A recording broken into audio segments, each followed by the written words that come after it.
बिस्मिल्लाहिर्रहमानिर्रहीम अस्सलामुअलैकुम रहमतुल्लाह। कातिब भाई जैसा कि दोबारा से वापसी के लिए अब यहाँ पर सरतोड़ कोशिश की जा रही है और इमरान खान के खिलाफ एक नया जाल बिछाने की इस वक्त तैयारी है, नई साजिश हो रही है। क्योंकि इमरान खान जिस तरीके से पाकिस्तान के अंदर भी और आलमी सतह के ऊपर भी पॉपुलैरिटी हासिल कर चुका है, उसके बाद इमरान खान की रिहाई किसी वक्त भी हो सकती है। ख़ास तौर पर डोनाल्ड ट्रंप के आने के बाद इमरान खान की रिहाई जो है वो एक कॉल की दूरी पर है। एक कॉल आनी है, कॉल डोनाल्ड ट्रंप की जानिब से आएगी, उसके बाद इमरान खान को रिहा कर दिया जाएगा और इसमें किसी किस्म की रुकावट नहीं पैदा की जा सकती। इसके ऊपर लाजमी इन्होंने अमल दरामद करना है, वरना ये इनकी सारी इमदादें, इनके सारे ताल्लुकात, इनके सारे IMF के साथ मुआहदे और आलमी दुनिया के साथ जितने मुआहदे वो सारे के सारे फारग हो जाने हैं अगर ये अमेरिका की बात नहीं मानेंगे, अगर ये डोनाल्ड ट्रंप की बात नहीं मानेंगे। और डोनाल्ड ट्रंप इस मामले के अंदर बड़ा क्लियर है, डोनाल्ड ट्रंप को इस बात का बड़ा अंदाज़ा है। लेकिन अब ये जो कातिब फाइज़ ईसा की वापसी की बातें हो रही हैं, कातिब फाइज़ ईसा को वापस लाने के हवाले से, उसको चीफ इलेक्शन कमिश्नर बनाने के हवाले से ख़बरें चलाई जा रही हैं, इसके अंदर कितनी सच्चाई है, कितनी हकीकत है, कितनी सदाकत है, ये बड़ा अहम तरीन मामला है। अब कातिब फाइज़ ईसा वो किरदार है, कातिब फाइज़ ईसा वो शख्स है। वैसे तो ये अगर कातिब फाइज़ ईसा पाकिस्तान अंदर आने की ज़रूरत करता है तो अब उसके लिए तो वैसे ही शर्मिंदगी का, शर्म का मकाम है, उसको तो डूब मरना चाहिए। जो इस वक्त जिस तरीके से उसको लोगों की जानिब से रद्द अमल का सामना करना पड़ा, जैसे ही ओहदे से उतरा, जैसे ही वो चीफ जस्टिस से उतरा, जैसे ही वो रिटायर हुआ, तो पाकिस्तान के अंदर तो वो टोटल शायद 6 से 8 घंटे वो रहा। जिस मुल्क के अंदर उसने इतने आला ओहदे के ऊपर हुक्मरानी की है, इतने आला ओहदे के ऊपर बराजमान रहा है, इतने बड़े ओहदे के ऊपर वो तैनात रहा है, उसको तो चाहिए था कि पाकिस्तान में रहता। क्योंकि पाकिस्तान के अंदर उसने आइन और कानून की हुक्मरानी की बातें की, पाकिस्तान के अंदर उसने हुब्बुल वतनी की बातें की, पाकिस्तान के अंदर जो है उसने आइन और कानून के ऊपर अमलदारी की बातें की। और जैसे ही वो रिटायर हुआ, पाकिस्तान के अंदर टोटल 8 घंटे रहा और पाकिस्तान छोड़ के चला गया। ये इनकी टोटल जो हुब्बुल वतनी है, पेट्रियाटिज़म है, आइन और कानून की बातें हैं, ये सारा कच्चा चट्टा खोल के रख देती है। 8 घंटे सिर्फ पाकिस्तान के अंदर बग़ैर ओहदे के, बग़ैर हुकूमत के, बग़ैर सरकारी प्रोटोकॉल के, ये 8 घंटे भी टोटल नहीं निकाल सकते पाकिस्तान के अंदर। ये है इनकी औकात। बाहर गया है तो फिर उसके बाद वहाँ पर ओवरसीज़ पाकिस्तानियों ने पकड़ लिया, पाकिस्तान के अंदर आएगा तो यहाँ पर पाकिस्तानी पकड़ लेंगे, तो जाए कहाँ। अब ये मंसूबा बनाया जा रहा है कि कातिब फाइज़ ईसा को चीफ इलेक्शन कमिश्नर क्यों ना तैनात कर दिया जाए, क्योंकि इलेक्शन कमीशन की आगे भी ज़रूरत पड़नी है, इलेक्शन कमीशन की अभी बहुत ज़रूरत पड़नी है, अभी बहुत सारे मामलात हैं, इलेक्शन कमीशन की खदमात अभी लेनी है। इलेक्शन कमीशन तो इस वक्त हुकूमत की बी टीम बना हुआ है और मुकम्मल सहूलतकारी हो रही है। जैसे कातिब फाइज़ ईसा सहूलतकारी कर रहा था, वैसे इलेक्शन कमीशन पाकिस्तान इस हुकूमत की सहूलतकारी कर रहा है। और इससे बढ़कर स्टेटमेंट और क्या हो सकती है।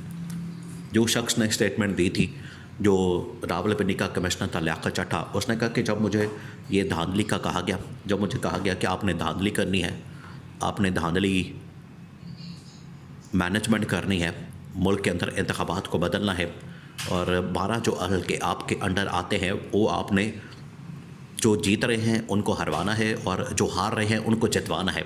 यानी PTI वालों को हरवाना है और नून लीग वालों को जितवाना है। नून लीग वाले हार रहे थे, उनको जितवा दिया गया, PTI वाले जीत रहे थे, उनको हरवा दिया गया। तो ये जिम्मेदारी किसको दी गई थी? उस वक्त दी गई थी कमिश्नर रावलपिंडी लियाकत चड्ढा को।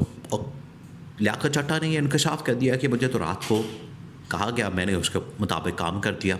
और इसके पीछे 2 शख्सियात हैं, एक है कातिब फाइज़ ईसा, उस वक्त का चीफ जस्टिस, और दूसरा है सिकंदर सुल्तान राजा, उस वक्त का चीफ इलेक्शन कमिश्नर। ये 2 लोग थे, इनकी बातें थी, ये ज़िम्मेदारी इनकी जानिब से मुझे दी गई और मैंने इसके ऊपर अमल दरामद करके दिखा दिया। ये बात, ये बयान, ये स्टेटमेंट सबसे बड़ा सबूत, एविडेंस और एक शवाहिद के तौर पर किसी भी कोर्ट ऑफ लॉ के अंदर रखा जा सकता है कि किसने क्या किरदार अदा किया। अब कातिब फाइज़ ईसा को चीफ इलेक्शन कमिश्नर अगर सिकंदर सुल्तान राजा जाना चाहता है वो किसी मुल्क के अंदर उसको एम्बेसडर लगा देंगे, किसी मुल्क के अंदर उसको तैनात कर देंगे या उसको कोई और इदारा सौंप देंगे। तबाही और बर्बादी फेरने के लिए बस यही चंद लोग रह गए हैं। उसकी जगह ला के बैठा के तो कादी पाई जैसा वही इलेक्शन कमीशन अपने हाथ में रखना है। तो ये ना सिर्फ इलेक्शन की धांधली करवाना इनसे मकसद था, इलेक्शन को मैनेज करना इनका मकसद था, बल्कि आगे मखसूस नशस्तें इमरान खान के inter party election, Imran Khan को बल्ले के निशान से महरूम करना, इमरान खान को लेवल प्लेइंग से महरूम करना, ये वो सारे इक़दाम थे जिसमें इलेक्शन कमीशन ऑफ पाकिस्तान के बगैर आप कुछ नहीं कर सकते थे। तो इलेक्शन कमीशन ऑफ पाकिस्तान आपके हाथ में होता तभी आप ये सारी मैनेजमेंट, इलेक्शन की धांधली, इलेक्शन के अंदर 2 नंबरी, इलेक्शन के अंदर फ्रॉड, इलेक्शन के अंदर लूटमार, इलेक्शन की चोरी, मैंडेट की चोरी, मैंडेट के ऊपर डाका, ये सारा कुछ इसीलिए मुमकिन हो सका क्योंकि वहाँ पर सिकंदर सुल्तान राजा इनकी अपनी मर्ज़ी का बंदा लगा हुआ था। तो अब ये दोबारा अपनी मर्ज़ी का बंदा लाना चाह रहे हैं कातिफ हाजी साहब, जो इस वक्त इंग्लैंड में है, यूरोप में है और मुलाकातें कर रहा है, नवाज शरीफ से मुलाकातें हुई हैं। शायद ये उसी के नतीजे में सामने आया है मामला कि कातिफ हाजी साहब को अभी चैन नहीं आया, अभी सुकून नहीं आया। वो चाहता है कि मज़ीद मैं हुकूमत के लिए, शरीफ ख़ानदान के लिए सहूलतकारी करूं और मुझे किसी ओहदे के ऊपर तैनात किया जाए। तो उसको चीफ़ इलेक्शन कमिश्नर के लिए अब बातें हो रही हैं कि तैनात किया जा सकता है। तो ये इमरान खान के ख़िलाफ़ और PTI के ख़िलाफ़ एक नया जाल बुना जा रहा है, एक नया प्लान किया जा रहा है, एक नई साजिश तैयार की जा रही है। और साजिश देखिए फिर कहाँ तैयार हुई, ये भी आपने जहन में रखना है। साजिश कहाँ तैयार हुई? लंदन के अंदर सारे मौजूद हैं, सब मुल्क से निकले हुए हैं, और दुबई के अंदर कोई है, कोई बाहर के मुल्क के अंदर है, कोई सऊदी अरब के अंदर है, कोई लंदन के अंदर है, कोई स्विट्ज़रलैंड के अंदर है। तो वहाँ पर ये मुलाकातें होती हैं और बाकी लोगों को व्हाट्सएप कॉल के ज़रिए, ज़ूम के ज़रिए या इंटरनेट ऑनलाइन जो है वो ले लिया जाता है। पाकिस्तान से अगर वो बात करते हैं तो सब कुछ इनकी इन्फॉर्मेशन लीक हो जाती है, पकड़ी जाती है, वो इन्फॉर्मेशन इदारों के पास पहुंच जाती है। इसलिए जब भी इन्होंने कोई ऐसी साजिश करनी होती है टॉप लेवल की, अगले 6 महीने साल इक़्तिदार निकालने के लिए, इक़्तिदार को पक्का करने के लिए, इक़्तिदार के ऊपर सीमेंट लगाने के लिए, अगर इनको कोई साजिश करनी होती है इक़्तिदार में आने के लिए या उसको बचाने के लिए या NRO के लिए या मुकदमात के लिए, तो ये बाहर जाते हैं, बाहर मुलाकातें करते हैं, बाहर ये मनसूबाबंदी करते हैं, बाहर ये प्लान बनाते हैं, फिर ये पाकिस्तान के अंदर आते हैं और उस मंसूबे के ऊपर अमल दरामद फिर किया जाता है।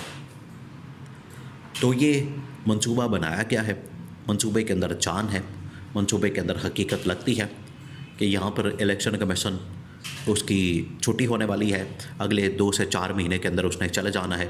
तो कातिफ हाजी साहब को ला के एक नई साजिश तैयार होगी।